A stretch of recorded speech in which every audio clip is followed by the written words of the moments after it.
I'm not sure that NATO is going to last past the summit. I'm not sure NATO is going to last more than one more year, because NATO really hinges on Article 5, that each country can rely upon the alliance to come to its defense if they were attacked. Everything operates by consensus. And so if the United States disagrees, then a decision doesn't happen. Consensus requires maybe not Hungary agreeing, but pretty much everybody else, and particularly the most powerful actor. This is the Expert Series podcast from the CDA Institute, Canada's premier defense and security think tank. I'm Josh Malm, and it's Friday, June 20th, 2025. Be very straightforward here. Since January, I get two questions from European allies. Question one is the US still committed to NATO? The answer is yes.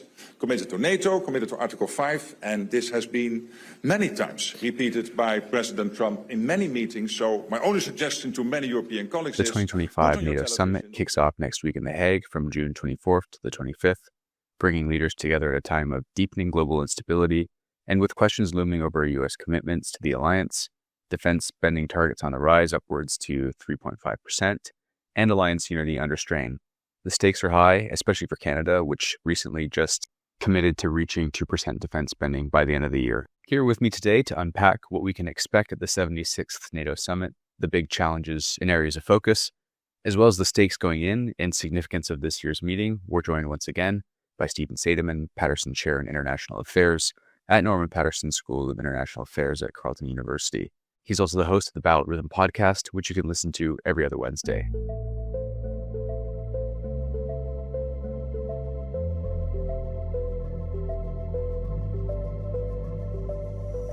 The 76th NATO Summit is happening next week, early in The Hague.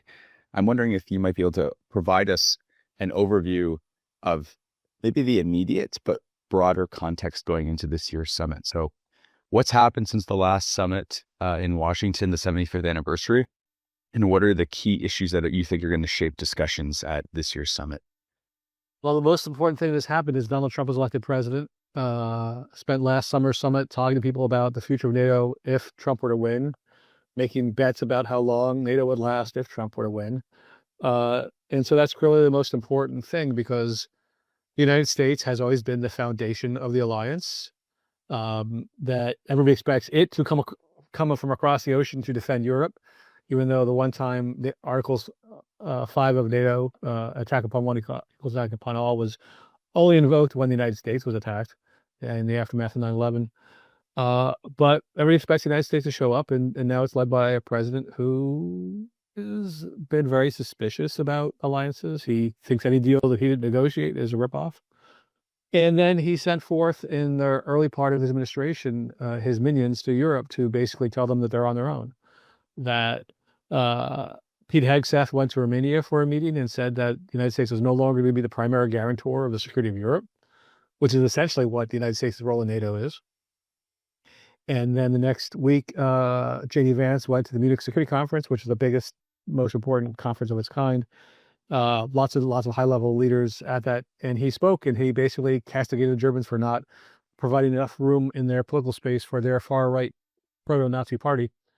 And that, wasn't talking about Ukraine, wasn't talking about NATO.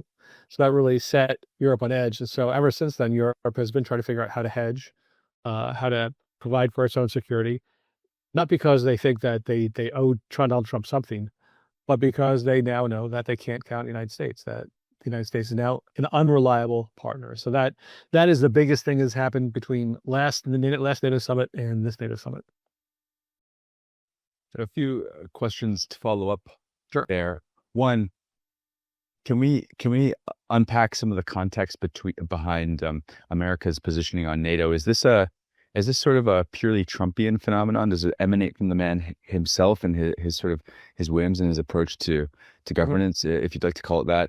Or is there a deeper strain of foreign policy thought within America generally that is increasingly skeptical of the transatlantic alliance?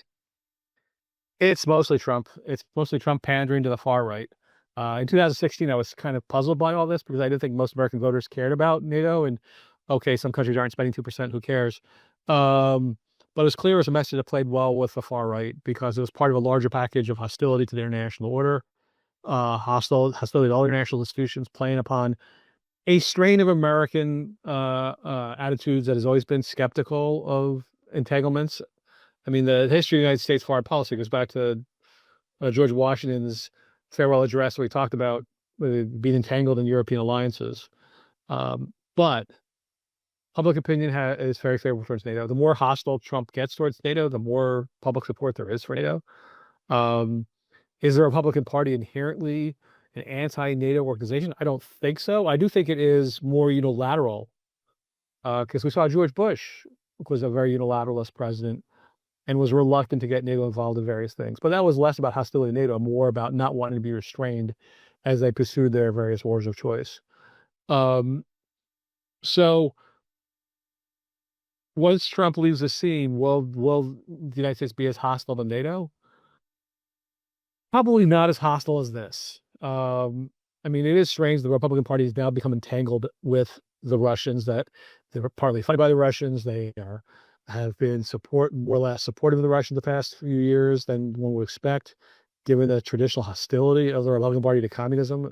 While the Russians aren't communism these days, they are inheriting a lot of what the Republican Party had been hostile to during the Cold War.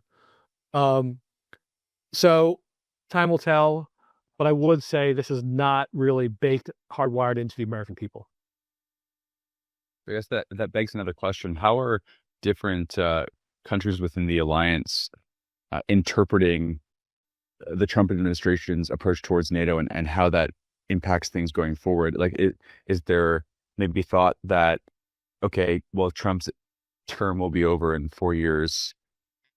Do we go back to normal once Trump leaves, or is this something we consistently need to hedge against? Because we've seen like the Rearm Europe initiative, and in his address with the defense spending announcement a few weeks ago, Mr. Carney made some kind of not pointed remarks, but not subtle remarks either about the alliance with the United States. So I'm wondering if you can weigh in on that. Well, for the Europeans and for Canada, this is not the first time this has happened. This is the second Trump term. It is also not that long after Bush's unilateral war in Iraq.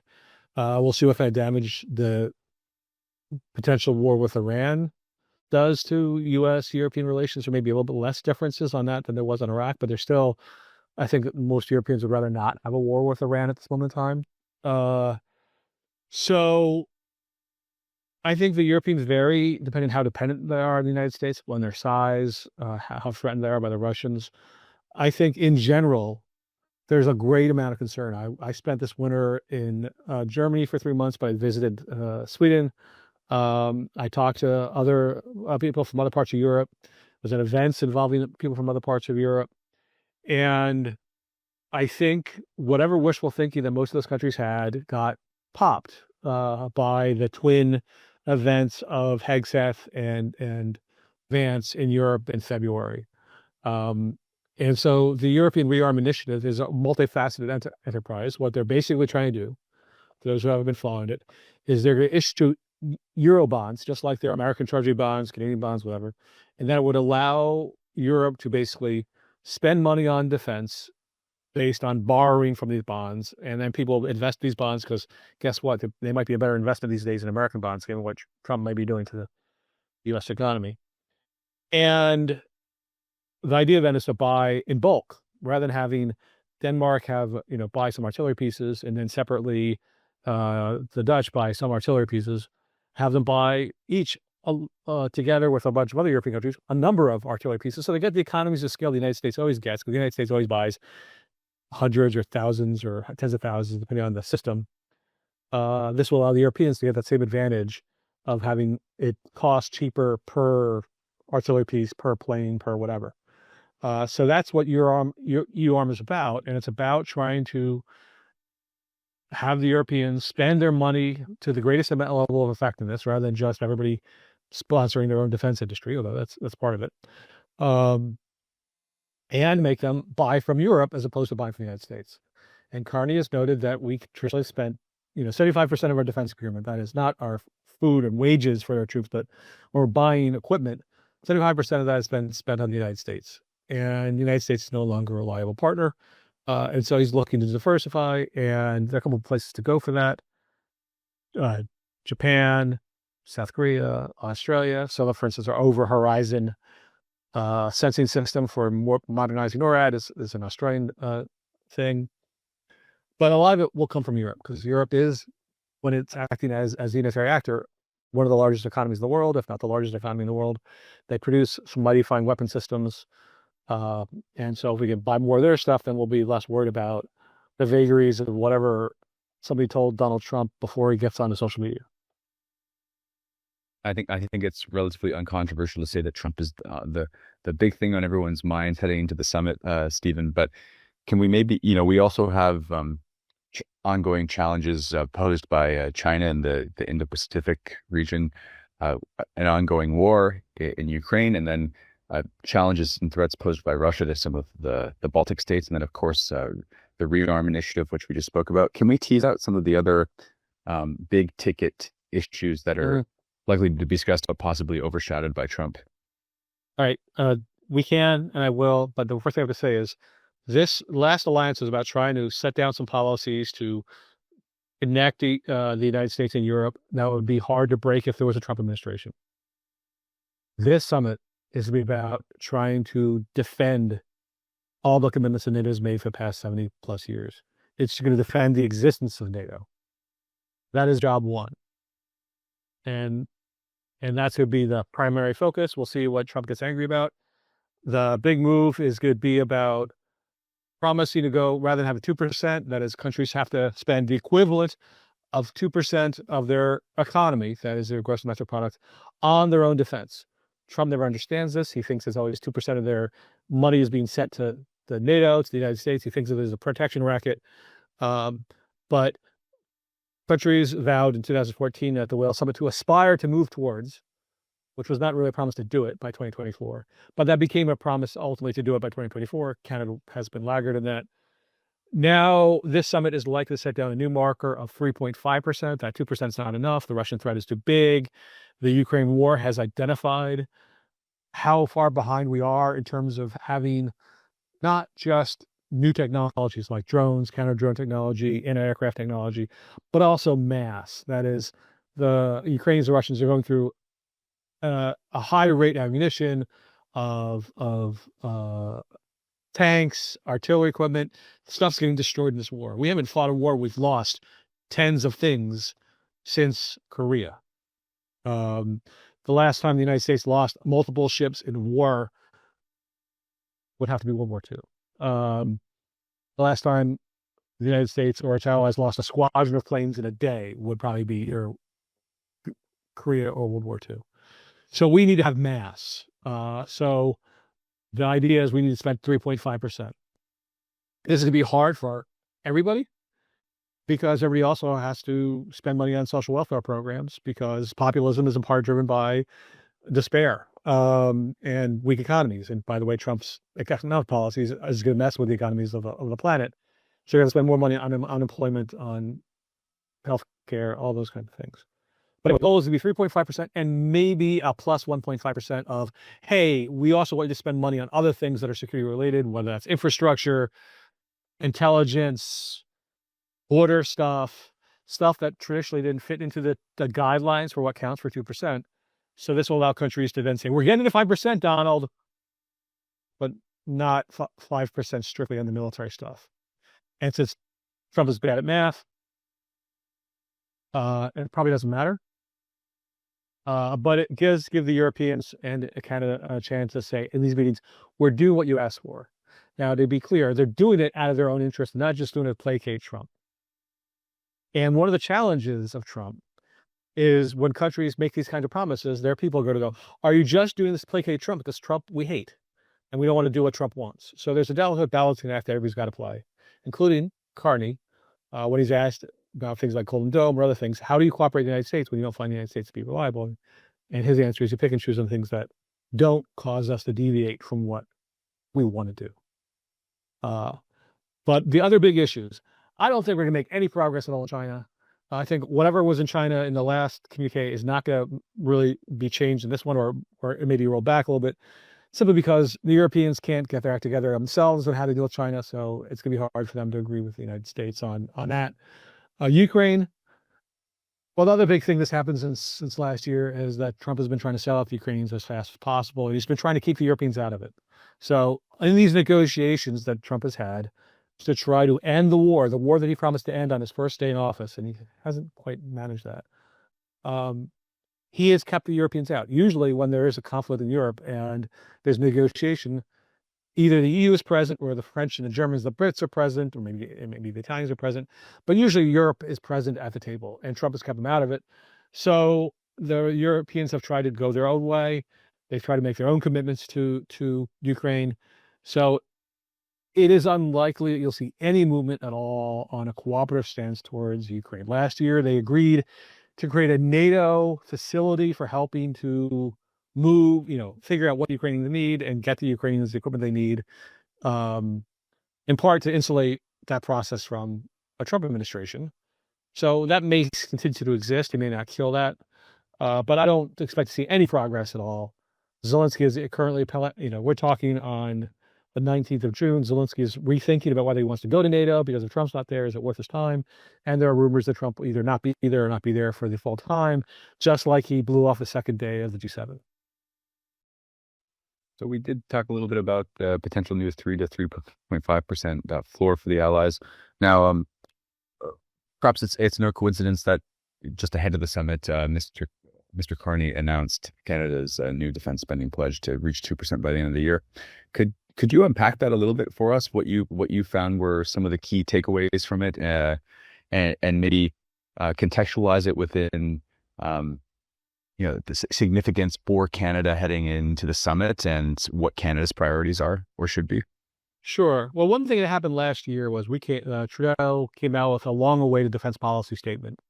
It's called ONSET. I forget what the acronym stands for, but that defense policy update came out a year or two later than expected. Came out in April to anticipate the summit, to make promises, but it promised to get to 2% somewhere down the road, and not very quickly. And then Trudeau went to the summit, and while he was in Washington, D.C., got hammered by Congress people and senators about not spending enough, and that the American trade relationship was the hang on the Canadians picking up more of the tab. And so he hastily said, all those things are sort of optional in the defense policy update, we're going to do. And that's where the subs came from, that the submarines were an idea in the defense policy update, along with some other things. And then they became a commitment literally at the summit. I was standing next to General Wayne Eyre when that message is going around. And so what Carney is doing is following up on that. He's learned the lesson. You got to make credible promises before the summit rather than just hope, engage wishful thinking that nobody's really going to mind stuff. And to say we're getting to 2% by this year, which I'm still not entirely sure I believe, will be sufficient because nobody is getting the 3.5% this year. Right, that's a promise down the road. Will Carney commit to 3.5% down the road? Maybe. I think he probably will. Now, they may inject some language like they did in 2014. In 2014, the language to aspire to reach 2% by 2024 was language that the Germans and the Canadians put into it. This was something that Stephen Harper wanted into it because he was trying to cut the military's budget at the time because he was trying to balance the budget in advance of the 2015 election. So Canadians waffling on that commitment is a bipartisan tradition. And Carney may do that because he may not want to get 3.5% because that's essentially, we're not even at 1.7% yet. But if we get to it soon, it's still doubling our defense budget. That's a lot of money. It's going to take money out of other spending priorities or lead us to have greater deficits. And it's hard for us to spend the money because you just can't write a check and say it's spent. You actually have to buy stuff. You actually can improve the salaries for personnel. That'll do some of it, but for personnel, only about 40 or 50% of the budget. So you can't double the budget by just, what are you going to quadruple the pay to the troops? That's not going to happen. So raises will help, but won't do that much. How do you buy stuff? Well, we usually have competitions. Competitions take time. We only buy stuff. We only pay for the stuff when it arrives, and it takes a while to build the stuff. And we could do what the Finns did. The Finns paid for their F-35s up front. So they got to 2% quickly. But now they're stuck in the position of, how do we stay at 2%? Because we've already spent all the money in the planes. The subs are not a guarantee of us getting to 2% or 3.5% quickly, because we may make a decision soon, We make it as, how long? I don't know. But even if we're to make it by the end of the year, we're not actually issuing large checks. So it might lead us doing sole sourcing, which is rather than having an extended competition go, hey, that country makes the best tanks. We're just going to buy tanks from them. And they have the capacity to sell. It may shape how we make the decisions. So, for instance, of the competitors, the sub competition, some may be able to get the subs to us faster. So we may decide, well, this one may have a shorter range by a little bit, but we'll be able to spend the money faster. And that's important both for the 2% yada, yada, yada stuff, and also because our other submarines are broken. And in order to actually have the submarine service work, we need to actually have submariners. In order to have qualified submariners, we need to have submarines that are actually operating.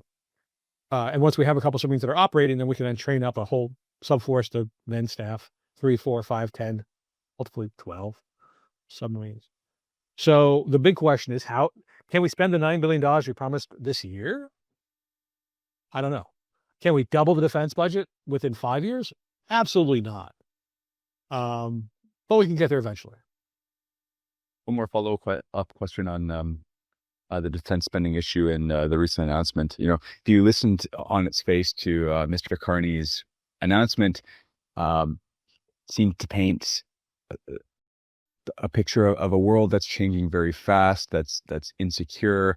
Canada has to diversify its alliances, maybe seek out Europe more, diversify away from the United States, and that this is a very pivotal moment for Canada. We must spend more on defense and protect our security or our sovereignty. So on its face, the speech seemed very kind of immediate and almost sounded like perhaps a bit of a paradigm shift. How much of that may have been a bit of rhetoric versus like to what extent was that that kind of rhetorical, and to what extent might it be different this time for Canada, or do you see Canada kind of reverting back to its usual behavior in terms of defense spending? Well, I was also in Germany last year, and last year I was at a conference where they had everybody, experts from all over Europe before to answer the same question, which is Germany had announced a Zeitenwende, which is a German word for a watershed, that we now have to completely change our perspectives on the world because of the invasion of Ukraine in 2022. And we can no longer work with the Russians. We can no longer try to, hedge, try to have a cooperative. We have to really deal with this threat in a way that suggests a war might be imminent. And then at the conference, all these different countries basically responded, how serious is the threat? How are they really rethinking things? Depending on how close you were to Russia. If you're really close, no, it's not changing anything because we already were there. We already knew this was a problem. The countries a little further away were like, yeah, we're completely changing our imagination as possible, and we got to rethink things. And the countries further away from that were like, that's everything's fine. And guess what? We're farther away from Russia than either the Portuguese or the Spaniards or the Italians. So is this threat perception to the last? And I think the answer is yes, but not because of Russia, but because of the United States. And it's not so much that we need to have a military defend off the Americans as they invade to annex us. That's not really the challenge.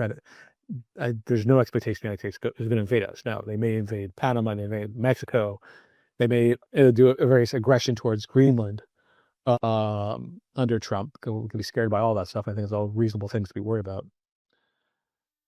But we have to worry about the fact the United States is not going to help us in our own security threats. So we can't count on the United States when authoritarian regimes bully us, like the Saudis did on Trump 1.0 because we criticized Saudi human rights policy. Notice the power behind the Virum MBS from Saudi Arabia was invited to the G7 summit. Saudi Arabia is not a G7 country. Why was he invited? Partly because we didn't want to have the same level of tensions with them as we did during Trump 1.0.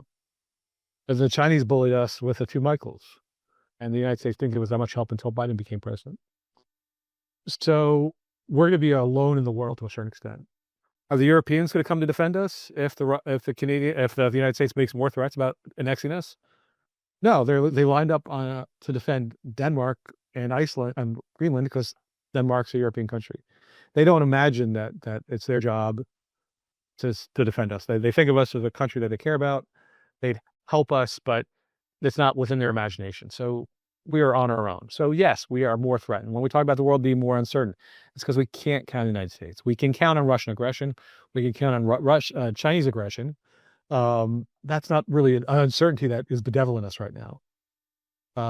And so we are a member of NATO. In part, NATO is supposed to be designed to create certainty. One of the classic arguments of almost all international relations scholars is that uncertainty causes war, because war is costly. If you know what the outcome is going to be, you don't fight it. And if you don't know what the outcome is, then that's room for wishful thinking, miscalculation, all that stuff that causes war. NATO was designed to create certainty in the North Atlantic region, to create deterrence against the Russians, to create assurance or reassurance for the NATO allies. So, Stephen, as we're entering the end of our discussion here, how would you assess the health of the alliance at present? What do you assess the trajectory will be in the next 4 years over the Trump term? And can NATO survive, and as you kind of alluded to in the beginning, sort of justify its existence? What's the future of the transatlantic relationship? Well, the good news is we can justify the existence thanks to the Russians. The Russians have given NATO its original mission back of deterring a threat from the East. There's much more support within Europe, within Canada for NATO, within the American people for NATO. So it's not a matter of whether it should exist, it's whether it can exist. And I'm not sure that NATO is going to last past the summit. I'm not sure NATO is going to last more than one more year, because NATO really hinges on Article 5, that each country can rely upon the alliance to come to its defense if they were attacked. And the United States can block this one of two ways. Everything operates by consensus.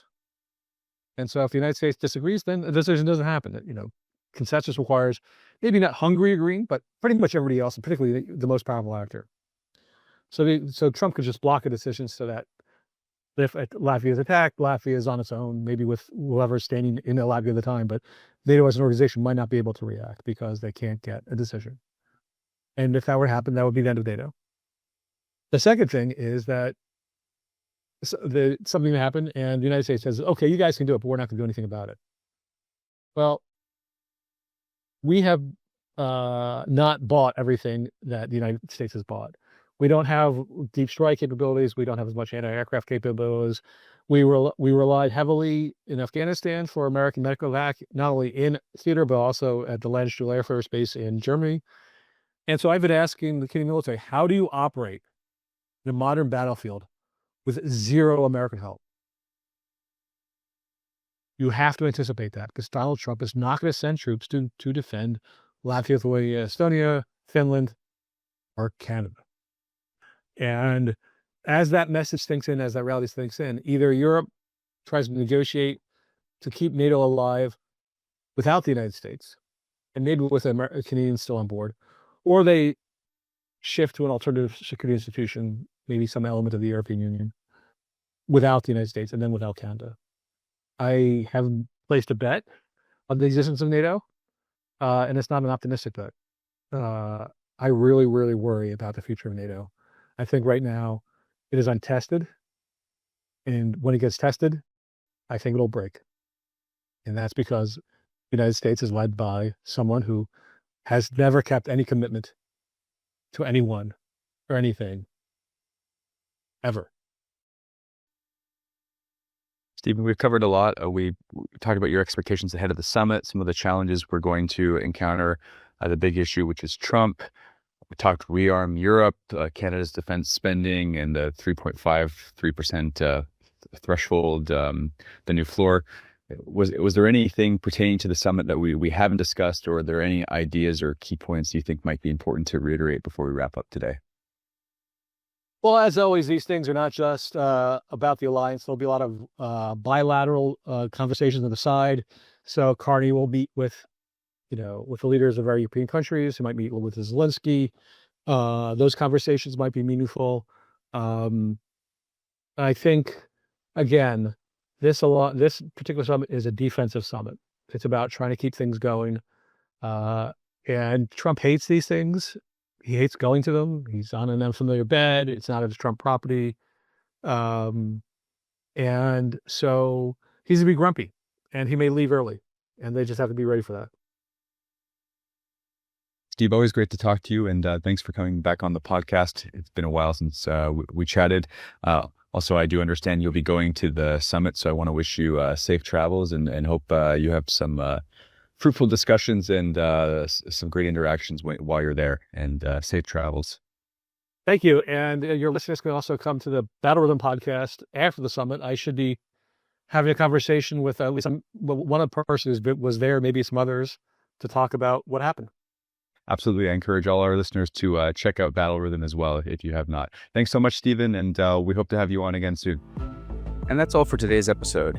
The Expert Series is released every Tuesday and Thursday, but we'll be taking a bit of a break this summer and releasing one podcast a week. If you want to learn more about the CDA Institute, follow us on social media, visit our website at cdainstitute.ca, or subscribe to our newsletter for the latest updates on Canadian defense and international security. If you have comments or feedback about what you heard in today's edition, email Josh at cdainstitute.ca. I'm Josh Malm. Until next time.